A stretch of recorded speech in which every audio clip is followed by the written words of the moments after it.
అందరికీ నమస్తే. Welcome to social post భక్తి. నేను దీపిక. శ్రావణ మాసం వచ్చిందంటే ముఖ్యంగా గృహిణులందరూ భక్తి శ్రద్ధలతో ఆచరించే వ్రతాల్లో మొదటిది వరలక్ష్మి వ్రతం.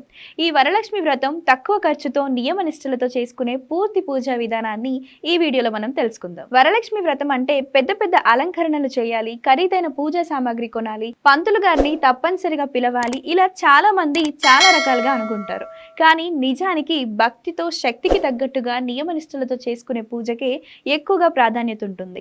మన దగ్గర ఉన్న వస్తువులతోనే అమ్మవారిని శ్రద్ధగా పూజించుకోవచ్చు. మరి తక్కువ ఖర్చుతో వరలక్ష్మి వ్రతాన్ని ఎలా చేసుకోవాలో స్టెప్ బై స్టెప్ ఇప్పుడు మనం తెలుసుకుందాం. ముందుగా ఉదయాన్నే ఇల్లు శుభ్రం చేసుకొని తలస్నానం చేసి పూజ చేసే ప్రదేశాన్ని శుభ్రంగా ఉంచుకోవాలి. ఒక పీట తీసుకొని శుభ్రం చేసి దానిపై ముగ్గు వేసి పసుపు కుంకుమతో అలంకరించుకోవాలి. ఇక కలశం సిద్ధం చేసుకోవాలి. ఆ కలశంలో శుభ్రమైన నీటిని నింపి అందులో కొద్దిగా పసుపు కుంకుమ అక్షతలు వేయాలి. మీ ఇంటి ఆచారం ఉంటే బియ్యం కూడా కలశం చుట్టూ లేదా పీటపై ఉంచుకోవచ్చు. ఆ కలశం మీద మామిడాకులు పెట్టి పసుపుతో అలంకరించిన కొబ్బరికాయను ఉంచాలి. దానికి కుంకుమ పెట్టి అందుబాటులో ఉన్న కొత్త వస్త్రంతో కలశాన్ని అలంకరించుకోవచ్చు. ఇక్కడ ఒక ముఖ్యమైన విషయం ఏంటంటే ఖరీదైన చీర లేదా ప్రత్యేకమైన వస్త్రం తప్పనిసరి కాదు.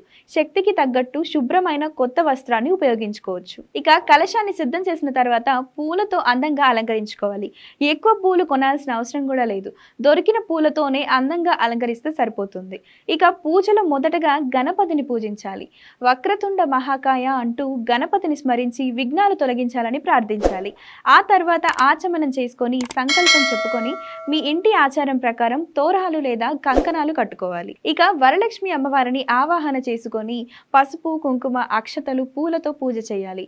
ఓం వరలక్ష్మి నమః అంటూ అమ్మవారిని స్మరించుకోవచ్చు. అమ్మవారికి నైవేద్యం పెట్టడానికి కూడా చాలా ఖర్చు చేయాల్సిన అవసరం లేదు. ఇంట్లో తయారు చేసిన పాయసం, పులిహోర, చక్కెర పొంగలి, పండ్లు లేదా మీ కుటుంబ ఆచారంలో ఉన్న ఏదైనా సాత్వికమైన నైవేద్యాన్ని సమర్పించుకోవచ్చు. పూజలో ముఖ్యమైనది నైవేద్యం ఎంత ఖరీదైనది అన్నది కాదు, మనం ఎంత భక్తితో సమర్పిస్తున్నాం అన్నదే ముఖ్యం. ఇక ఈ వరలక్ష్మి వ్రతంలో వ్రత కథను వినడం లేదా చదవడం కూడా ఒక ముఖ్యమైన భాగం. చారుమతి అనే భక్తురాలికి వరలక్ష్మీదేవి ప్రత్యక్షమై వ్రతం చేయమని చెప్పిన కథనే సాధారణంగా వరలక్ష్మి వ్రత కథగా చెప్తారు. అయితే ఆ వ్రత కథను పంతులు గారు మాత్రమే చదవాలి అనే నియమం అయితే లేదు.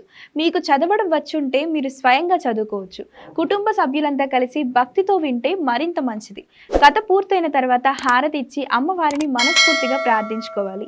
ఇక పూజ పూర్తయిన తర్వాత వస్తువులను పడేయకూడదు. ఆ కలశంలో ఉన్న బియ్యం, కొబ్బరికాయ, పసుపు కుంకుమ వాటిని మీ ఇంటి ఆచారం ప్రకారం ప్రసాదంగా ఉపయోగించుకోవచ్చు. ఆ కలశానికి కట్టిన వస్త్రం శుభ్రంగా ఉంటే దాన్ని తర్వాతి పూజలో ఉపయోగించుకోండి.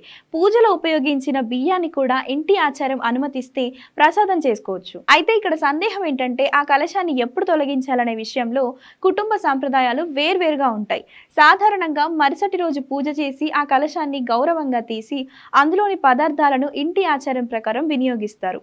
అందుకే వరలక్ష్మి వ్రతం అంటే ఖరీదైన పూలు కాదు, భారీ అలంకరణలు కాదు, ఎక్కువ ఖర్చు కాదు, మనసులో భక్తి, పూజలో శ్రద్ధ, ఇంట్లో శుభ్రత, నియమనిష్టలతో చేసే వ్రతం. ఇవే ముఖ్యమైనవి. మన శక్తికి మించి ఖర్చు చేసి ఆర్భాటం చేయాల్సిన అవసరం అయితే లేదు. ఇంట్లో ఉన్న వస్తువులతోనే కుటుంబ సభ్యులంతా కలిసి అమ్మవారిని స్మరించుకుంటూ ప్రశాంతంగా వరలక్ష్మి వ్రతం చేసుకుంటే అదే నిజమైన భక్తి. వరలక్ష్మి అమ్మవారి అనుగ్రహం అందరి ఇళ్లలో సుఖశాంతులు, ఐశ్వర్యం, ఆరోగ్యం నింపాలని కోరుకుందాం. ఈ ఆధ్యాత్మిక సమాచారం మీకు నచ్చినట్లయితే ఈ వీడియోని లైక్, షేర్ చేసి మా ఛానల్ని ఇప్పుడే ఫాలో చేయండి.